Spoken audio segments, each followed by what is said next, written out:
विद्यार्थी मित्रांनो नमस्कार. मी डॉक्टर भारत यलगडाख, सहाय्यक प्राध्यापक department of geography, KRTR, BH commerce, AM science, popularly known as a KTHM college. विद्यार्थी मित्रांनो, आजच्या तासिकेमध्ये मी सर्वप्रथम तुमचे स्वागत करीत आहेत. आपण जी 220 जॉग्रफी ऑफ महाराष्ट्र म्हणजेच महाराष्ट्राचा भूगोल हा जो स्पेशल पेपर 1 या स्पेशल पेपरमधील चॅप्टर नंबर 2 फिजिकल स्ट्रक्चर किंवा महाराष्ट्राची प्राकृतिक रचना ह्या प्रकरणाविषयी चर्चा करत आलो आहोत. विद्यार्थी मित्रांनो, आपण मागील तासिकेला महाराष्ट्रातील मृदा, महाराष्ट्रातील वेगवेगळ्या प्रकारच्या मृदा कोणकोणत्या आहेत याविषयी आपण चर्चा केली. म्हणजे त्यामध्ये असणाऱ्या महाराष्ट्रातील मृदा कोणत्या होत्या, तर त्यामध्ये काळी कापसाची मृदा असेल, जांभा मृदा असेल, किनाऱ्यावरची गाळाची मृदा असेल, तांबडी किंवा पिवळसर मृदा असेल. या मृदांविषयी आपण मागील तासिकेला चर्चा केली आहे. यामध्ये आपण बघत असताना जांभा मृदा असेल तर जांभा मृदा कोणत्या प्रदेशात आढळते, त्यामध्ये महाराष्ट्रामध्ये दक्षिण भागात कोकणातील रत्नागिरी व सिंधुदुर्ग जिल्ह्यामध्ये, तसेच पश्चिम महाराष्ट्रातील कोल्हापूर जिल्ह्यात व सह्याद्री घाटमाथ्यावर व डोंगराळ भागामध्ये जांभा मृदा आढळते. हे आपण मागील तासिकेला बघितलं आहे. त्याचबरोबर जांभा मृदेची निर्मिती कशी होते, जांभा मृदेचे रासायनिक पृथक्करण कसे आहेत, त्याचबरोबर ह्या जांभा मृदेचे गुणधर्म कोणकोणते आहेत, त्या ठिकाणी ह्या गुणधर्म असल्यामुळे या ठिकाणी ह्या जांभा मृदेमध्ये कोणकोणत्या प्रकारची पिके घेतली जातात. त्याचनंतर जी गाळाची मृदा असते त्या गाळाच्या मृदेला कशी निर्माण होते किंवा त्या निर्मितीमागचे कोणकोणती कारणं आहेत, किंवा त्याचबरोबर ह्या गाळाच्या मृदेमध्ये कोणकोणत्या पिकांना अतिशय महत्त्व आहे किंवा कोणत्या पीक या ठिकाणी मृदेमध्ये घेतले जातात हे आपलं बघितलं. त्याचबरोबर तांबडी मृदा किंवा पिवळसर मृदा हे आपण मागील तासिकेला बघितलं आहे की तांबडा मृदा कोणकोणत्या प्रदेशामध्ये आढळते.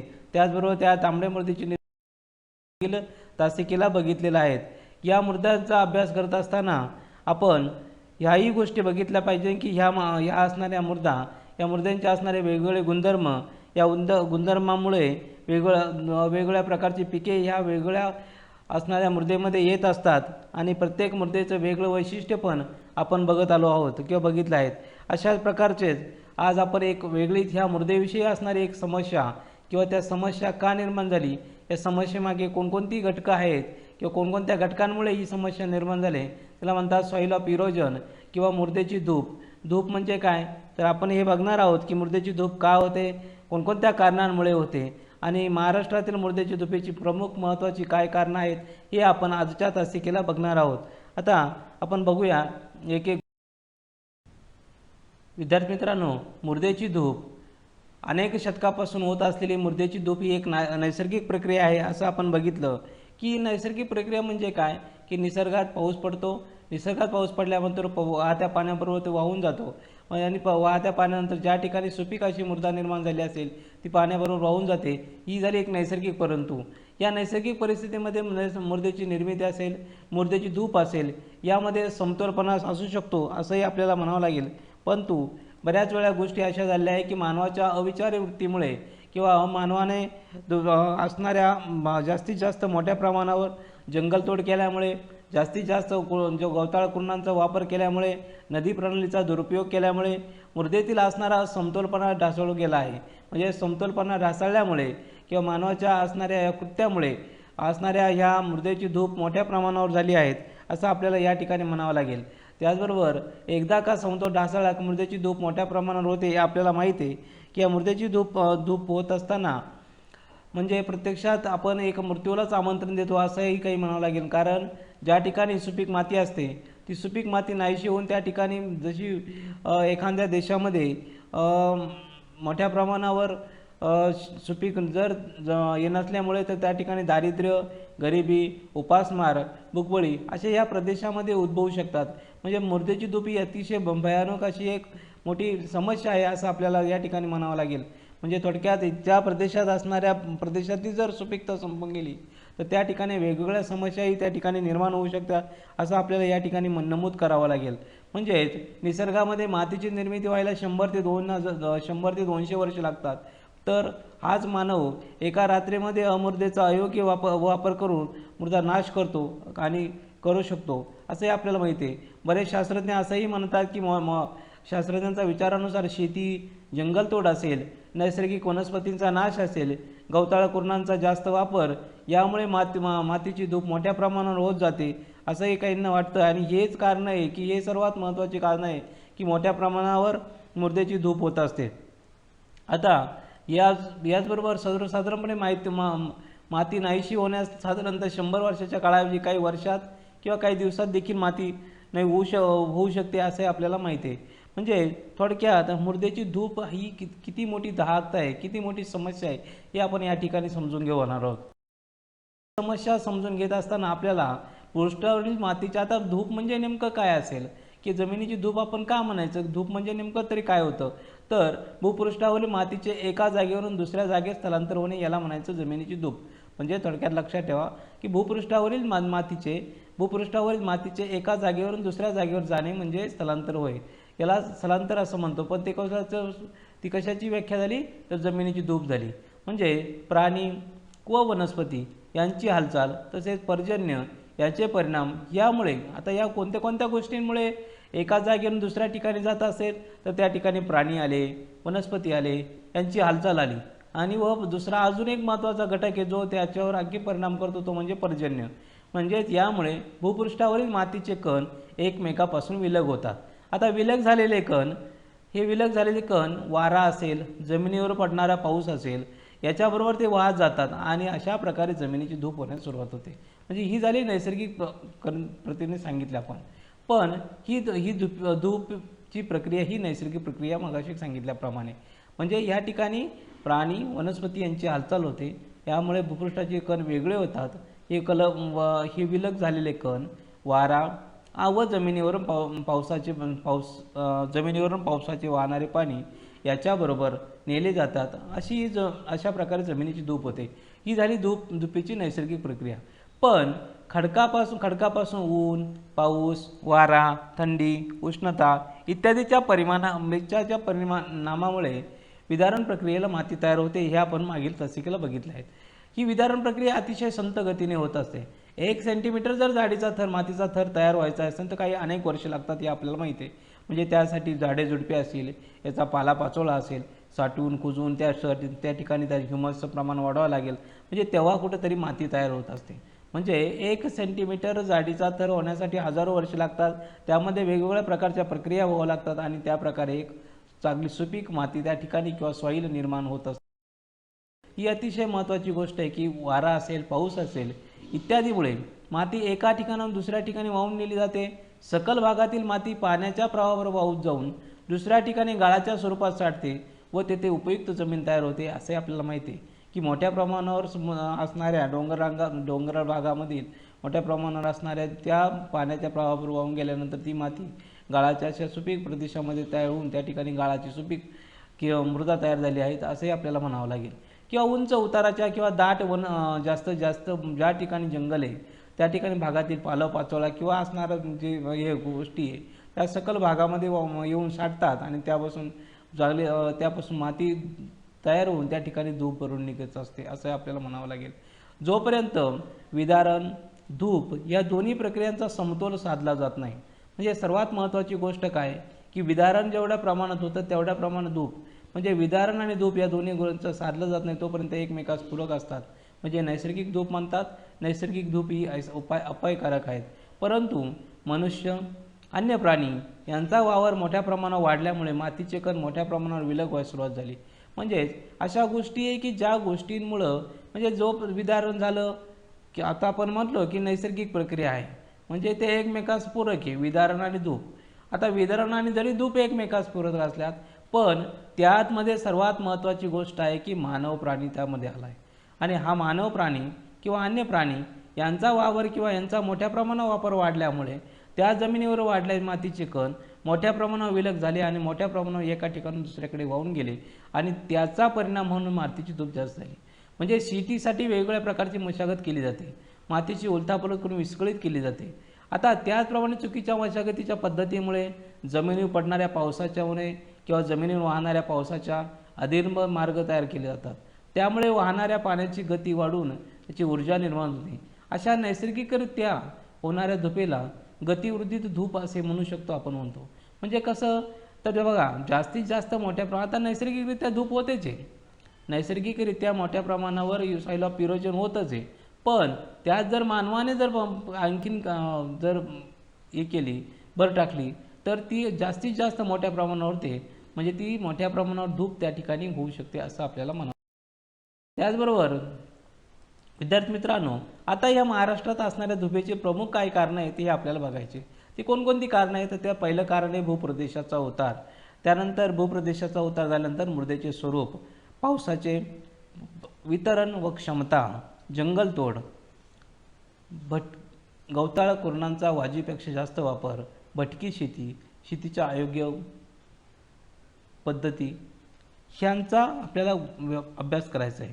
म्हणजे ह्या अभ्यास करत असताना की शेतीची अयोग्य पद्धत कोणकोणती आहे, ह्या मृदेच्या धुपेची प्रमुख कारण आहे. त्या कारण बघून आपण भूप्रदेशाचा उतार. आता भूप्रदेशाचा उतार बघत असताना डोंगराळ प्रदेशामध्ये असेल किंवा महाराष्ट्रामध्ये मृदेची धूप थोड्याफार प्रमाणात का होईना सर्वत्र आढळते. म्हणजे डोंगराळ प्रदेशामध्ये मृदेची धूप ही तीव्र उतार असल्यामुळे मंद उताराच्या प्रदेशापेक्षा जास्त प्रमाणात होते हे आपल्याला माहिती आहे. ते तीव्र उताराच्या जर प्रदेशामध्ये गेलो आपण तर त्या ठिकाणी असणाऱ्या प्रदेशात पाणी मोडल्याने अस्थिर असमतोलपणा मृदा खचते आणि कडे कोळसतात हे आपल्याला सर्वांना माहिती आहे.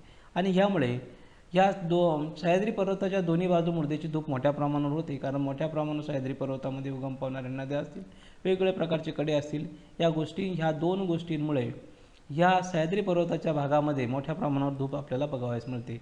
किंवा पाऊस रिमझिम न पडता मुसळधार मोठ्या प्रमाणावर पडतो, त्यामुळे आणि जर त्या भूप्रदेशाचा उतार हा तीव्र स्वरूपाचा असेल तर भूप्रदेशाचा उतार कसा आहे हे याच्यावरती त्या ठिकाणी असणाऱ्याची धूप अवलंबून असते हे आपल्याला माहिती आहे. महाराष्ट्रामध्ये वर्षातील साधारणतः 85 ते 90% पाऊस हा 4 महिन्याच्या काळात पडतो हे आपल्याला माहिती आहे.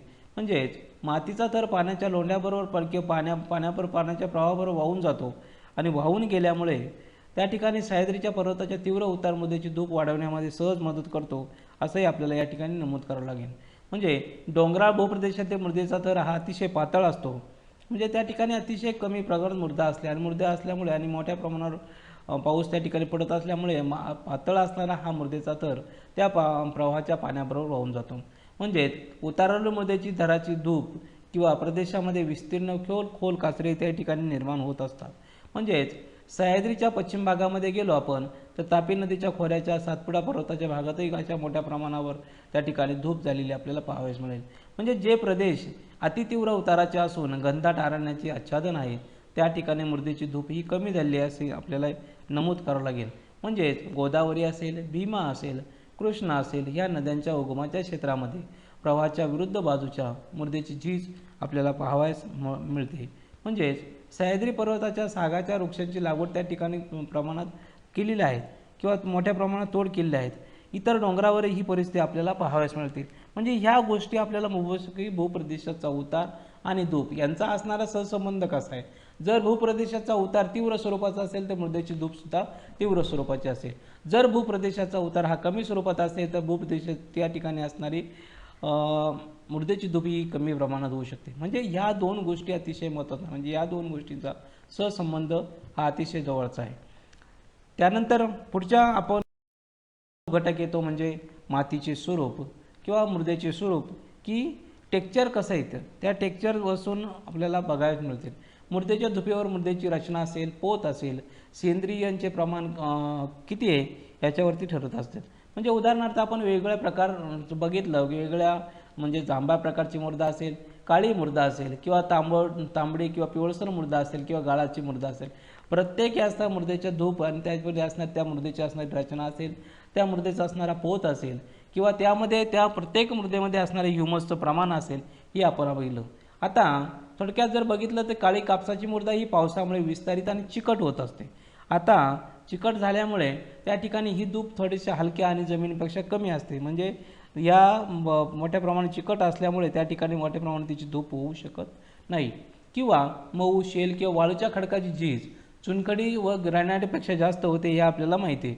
त्यानंतर नदीच्या प्रवाहामध्ये मळी किंवा सीट आल्यास तर त्या ठिकाणी धूप जास्त मोठ्या प्रमाणावर होऊ शकते असंही आपल्याला म्हणावे. म्हणजे थोडक्यात असंही बघितलं गेलं पाहिजे की मृदेची धूप होण्यासाठी मृदेचं स्वरूप किंवा मातीचं स्वरूप कसं आहे, मातीचं स्वरूप जर चिवट असेल किंवा जर त्या ठिकाणी हे असेल तर हा एक आपल्याला बघावयास मिळेल की ह्या दोघांमधील असणारा सहसंबंध कसा आहे. जर मातीचं धूप चांगल्या मातीची स्वरूप जर चांगलं टेक्स्चर जर चांगलं असेल किंवा जर चिकट असेल किंवा ते एकमेकाला हे असेल तर त्या ठिकाणी कमी झालेले आपल्याला बघायला मिळेल. पण जर ते मातीचं स्वरूप जर टेक्स्चर जर वेगळं असेल किंवा सुटसुटीत असेल तर त्या ठिकाणी मोठ्या प्रमाणावर धूप झालेली आपल्याला बघायला मिळेल. आता जो घटक आहे आपण त्या घटकाचं बघणार आहोत. त्या घटकाचं टायटल आहे पावसाचे वार्षिक वितरण आणि क्षमता. आता पावसाचं प्रमाण कसं आहे हे आपल्याला माहिती आहे की कोणत्या भागामध्ये किती पाऊस पडतो हे आपण अभ्यासलं आहे. मृदेच्या धुपीचा विचार करताना एखाद्या प्रदेशात वार्षिक पाऊस किती पडतो ही गोष्ट आपल्याला अभ्यासावी लागते. नसून किती पडतो, केव्हा पडतो, कसा पडतो आणि कोणकोणत्या घटकामुळे पडतो हेही आपल्याला अभ्यासलं गेलं पाहिजे. म्हणजे हे महत्त्वाचे घटक आहे. म्हणजे ह्या घटकांमुळे मृदेच्या धुपेचा विचार आपण केला पाहिजे. म्हणजे महाराष्ट्रात जर आपण विचार केला, महाराष्ट्रामध्ये केव्हा पडतो पाऊस, कसा पडतो आणि किती प्रमाणात पडतो ह्या गोष्टी जर बघितल्या तर त्यावेळेस आपल्याला कळलं की मृदेची धुपेचा विचार आपल्याला त्या ठिकाणी होईल.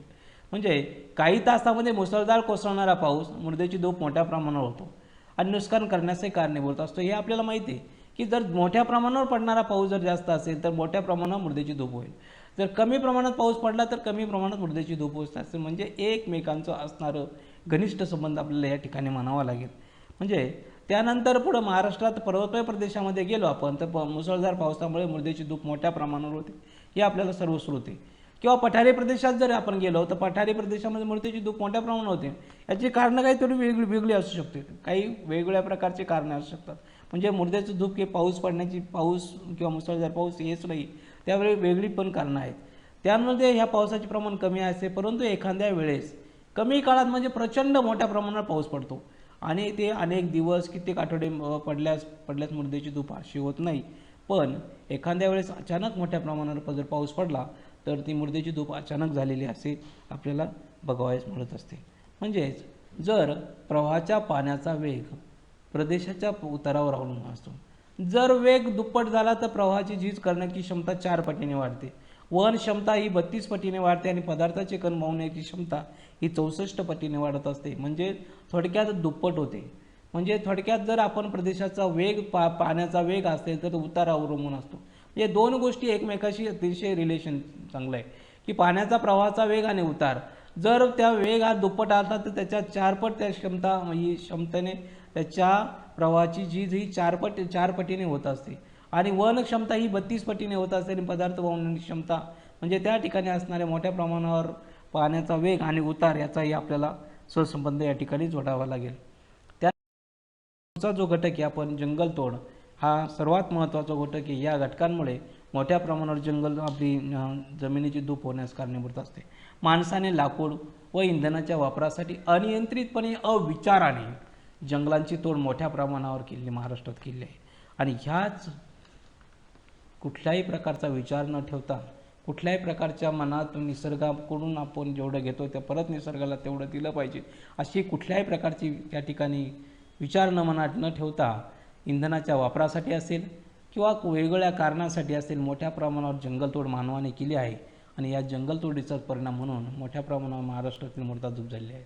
आता पाऊस पडण्यास मृदेत पाणी मुरण्यास वेळ मिळत नाही आणि वेळ मिळत नाही किंवा पाण्याचा प्रवाह मोठ्या प्रमाणात वाढतो. आता जंगलतोड झाल्यामुळे काय होतं, ज्या ठिकाणी जंगल आहे तर त्या ठिकाणी पाणी अडवलं जातं आणि ते जमिनीत मुरतं. म्हणजे थोडक्यात होईना थोडासा त्याला अटकाव त्या ठिकाणी निर्माण होतो. पण ज्या ठिकाणी मोठ्या प्रमाणात जंगलतोड केल्यामुळे या ठिकाणी पाण्याचा प्रवाह वेगाने वाढतो, मातीचे कण सुट्टे होतात, विरळ होतात आणि त्या असणाऱ्या पाण्याच्या प्रवाहाबरोबर मोठ्या प्रमाणात वाहून जातात आणि याचाच परिणाम म्हणजे मृदेची धूप मोठ्या प्रमाणात झालेली आपल्याला बघावयास मिळेल. त्यानंतर महाराष्ट्रात सह्याद्री पर्वतामध्ये जी मोठी प्रमाणात लाकूड तोड केली आहे त्याच्या दुष्परिणामामुळे मृदेची धूप मोठ्या प्रमाणावर झाली आहेत असंही आपल्याला म्हणावं लागेल. म्हणजे ह्याच गोष्टी अतिशय महत्त्वाच्या आहे. कोकणामध्ये किंवा देशावरील कमी उंचीच्या डोंगररांगांत बऱ्याचशा झाडांची छाटणी केल्यामुळे असे उघडे पडलेल्या डोंगरांमुळे पावसाने मोठ्या प्रमाणावर मृदेची धूप या ठिकाणी केलेली आहेत असे आपण या ठिकाणी नमूद करतो. म्हणजे जंगलतोड आणि मृदाधूप हा एक घटक एकमेकाशी रिलेटेड. जर जंगलतोड मोठ्या प्रमाणावर तर मोठ्या प्रमाणावर धूप होईल. जर जंगलतोड कमी प्रमाणात आहे तर कमी प्रमाणात त्या ठिकाणी धूप आपल्याला पाहावयास मिळेल. म्हणजे ज्या ठिकाणी जंगल आहेत त्या ठिकाणी मृदेची धूप अतिशय कमी प्रमाणात होत असते, हे आपल्याला म्हणून. त्यानंतर पुढे जाणार आहोत. पुढचा जो घटक आहे तर गवताळ कुरणांचा वाजवीपेक्षा जास्त वापर. म्हणजे योग्य निगा राखलेली वाजवी प्रमाणात वापरलेली गवताळ कुरणे जमिनीची धूप कायम थांबवण्याच्या दृष्टीने उपयोगी पडत असतात. पण पावसाची मृदेशी प्रत्यक्ष संबंध नाही, कारण पावसाचा मृदेशी संबंध नाही, कारण पावसाचे पाणी जमिनीत मृदेत मुरते. परंतु महाराष्ट्रामध्ये काय झालं आहे, महाराष्ट्रातील अरण्यामधील किंवा गावाजवळ असणाऱ्या गवताळ कुरणांचा वापर जनावरांना चरण्यासाठी मोठ्या प्रमाणात करण्यात आला आहे. आणि ह्या गोष्टी करण्यात आल्यामुळे किंवा अन्नधान्याची निकड असल्यामुळे काही गवताळ कुरणांचा मुर्दा पिकाखाली आणल्या आणि त्याचा परिणाम असा झाला की मोठ्या प्रमाणात पिकाखाली आणला आणि त्याचा परिणाम मुर्देवरती झाला. आणि मुर्देवरती झाल्यामुळे मोठ्या प्रमाणावर मुर्देची धूप या ठिकाणी निर्माण झाली किंवा मुर्दा धूप झाली असं आपल्याला या म्हणावं. पुढचा जो घटक आहे स्थलांतरित शेती किंवा त्याला आपण शिफ्टिंग कल्टिवेशन असं म्हणतो. आता हे शिफ्टिंग कल्टिवेशन म्हणजे नेमकं काय ते आपण पहिल्यांदा बघूया. आता ही शेती करण्याची एक पद्धत आहे. या पद्धतीनुसार काय केलं जातं बघा, या पद्धतीनुसार जंगलाचा काही भाग निवडायचा. आता काही भाग निवडल्यानंतर त्या ठिकाणी असणारी झाडे असतील ती तोडायची आणि त्या ठिकाणी झाडे तोडायची, त्या ठिकाणी तोडायची आणि त्या ठिकाणी जाळून त्या ठिकाणी साफ करायचं, म्हणजे जमिनीचा तुकडा त्या ठिकाणी निर्माण करायचा. आता जमिनीचा तुकडा निर्माण केल्यानंतर त्या जमिनीवर मिश्र पद्धतीने पिकं घ्यायची किंवा काही ठिकाणी वेगवेगळ्या प्रकारची पिकं घेतली जातात. आता त्या ठिकाणी जंगल साफ केल्यानंतर 2 ते 3 वर्ष त्या ठिकाणी, कारण त्या जंगलामध्ये असणारे ह्युमसचं प्रमाण असेल किंवा वेगवेगळ्या प्रकारचे असणारे जमिनीत असणारे मूलद्रव्य त्या ठिकाणी उपलब्ध होतात आणि त्यामुळे त्या ठिकाणी 2 ते 3 वर्षे शेती करायची. शेती केल्यानंतर त्या जमिनीमधील उत्पादकता कमी व्हायला लागली की तो असणारा भूप्रदेश, जो असणारा जंगल साफ केलेला जो भाग आहे तो सोडायचा आणि दुसरी जागा निवडायची. म्हणजे हा उघडा पडलेला भाग ही सोडायची आणि दुसऱ्या ठिकाणी शेती करण्याला जायचं. म्हणजे ही झाली शेती करण्याची एक स्थलांतरित पद्धती, एका ठिकाणाहून दुसऱ्या ठिकाणी स्थलांतर करायचं. हे आता हे सह्याद्री पर्वताच्या डोंगराळ भागामध्ये आदिवासी लोक करतात आणि हे लोक कशासाठी करतात, खाद्य पिकासाठी असेल, भटक्या स्वरूपाची शेती किंवा स्थलांतरित शेती हे ठिकाणी करत असतात. म्हणजे यामुळे काय होतं तर यामुळे मोठ्या प्रमाणात जंगलाचा नाश होतो आणि स्थलांतरित शेतीमुळे ओसाळ प्रदेशाचे मोठ्या प्रमाणात प्रमाण वाढते आणि म्हणजे जास्त आता त्या प्रदेशावर परत कुठल्याही प्रकारची झाडे नसतात. म्हणजे तो ठिकाणी ओसाळ प्रदेश त्या ठिकाणी निर्माण झाला असंही आपल्याला म्हणावं लागेल. आणि याच गोष्टींमुळे मोठ्या प्रमाणामध्ये त्याची धूप झालेली असंही आपल्याला या ठिकाणी म्हणावं लागेल. त्यानंतर पुढचा जो महाराष्ट्रातील धुपेचं कारण आहे ते म्हणजे शेतीची अयोग्य पद्धती. म्हणजे महाराष्ट्रातील असणारा शेतकरी लक्षावधी टन सुपीक मृदेची धूप ही नदी प्रवाहाबरोबर मातीबरोबर वाहून जाते आणि शेवटी सागराला मिळते असं आपल्याला म्हणावं लागेल. आता हे का म्हणावं लागेल की महाराष्ट्रातील असणाऱ्या शेतीची अयोग्य वेगळ्या प्रकारे म्हणजे उतारानुसार नांगरणी न करणे, उतारानुसार शेती करणे किंवा उताराला अडसर होईल असंही कुठल्या प्रकारची शेती करायची पद्धती नाही. म्हणजे शेतीची अयोग्य पद्धती आणि शेतीच्या अयोग्य पद्धतीमुळेच मोठ्या प्रमाणावर ह्या ठिकाणी मुर्देची धूप आपल्याला पाहावयास मिळेल असेल. याचे प्रमुख कारण म्हणजे शेती करण्याच्या मशागत करण्याच्या पद्धती असेल, म्हणजे उतारानुसार नांगरणी असेल किंवा पेरणी असेल किंवा वेगवेगळ्या प्रकारच्या गोष्टी असेल ह्यातून. आता या मुर्देच्या धुपेमुळे सुमारे 140 लाख हेक्टर मुर्देस आपल्या महाराष्ट्रातील ही धूप झालेली आहेत असं आपल्याला या ठिकाणी म्हणावं लागेल, असं आपण या ठिकाणी नमूद करत असतो. अरे विद्यार्थी मित्रांनो, आज आपण मृदा धूप म्हणजे काय, मृदा धुपेचे महाराष्ट्रातील कोणकोणते प्रमुख कारण आहे त्यांचा अभ्यास केला. त्यामध्ये भूप्रदेशाचा उतार असेल, मातीचे स्वरूप असेल, वार्षिक पर्जन्याचे वितरण किंवा क्षमता असेल, जंगलतोड असेल, गवताळ कुरणांचा वाजवीपेक्षा जास्त वापर असेल किंवा स्थलांतरित शेती असेल, शेतीची अयोग्य पद्धती असेल याचा आणि मृदेची धूप याचा सहसंबंध कसा आहे आपण या ठिकाणी आजच्या तासिकेला बघितला आहे. याचबरोबर या विषयी कोणाच्या मनात काही प्रश्न काही हे निर्माण झाला असेल तर आपण जो या ठिकाणी ईमेल ID दिला आहे त्या ठिकाणी आपण नक्कीच मेल करू शकतात. विद्यार्थी मित्रांनो, पुढील तासिकेला आपण बघणार आहोत की मृदा संधारण करण्यासाठी किंवा मृदेची संधारण करण्यासाठी कोणकोणत्या पद्धती अभ्यासल्या गेल्या पाहिजे.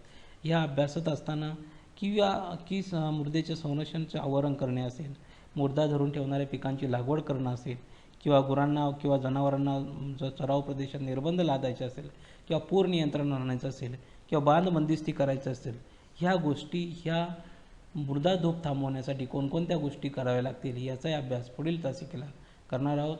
धन्यवाद. Thank you very much.